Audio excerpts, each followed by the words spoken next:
తులారాశి. ఈ రాశి వారికి రోజు మధ్యమ స్థాయిగా చెప్పవచ్చును.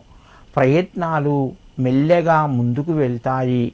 నిరాశ పడకుండా మీ పనులు కొనసాగించండి. మీకు అనుకూలత వస్తుంది. డబ్బు వ్యవహారంగా కొన్ని జాగ్రత్తలు పాటించాలి. మధ్యవర్తిత్వానికి వెళ్ళకూడదు. కొత్త అవకాశాలు వస్తే ఆలోచించి నిర్ణయాలు తీసుకోండి. తొందరపడకుండా అనుభవజ్ఞులు లేదా పెద్దల యొక్క సలహాలు పాటించడం మీకు కొంత మేలు కలుగుతూ ఉంటుంది.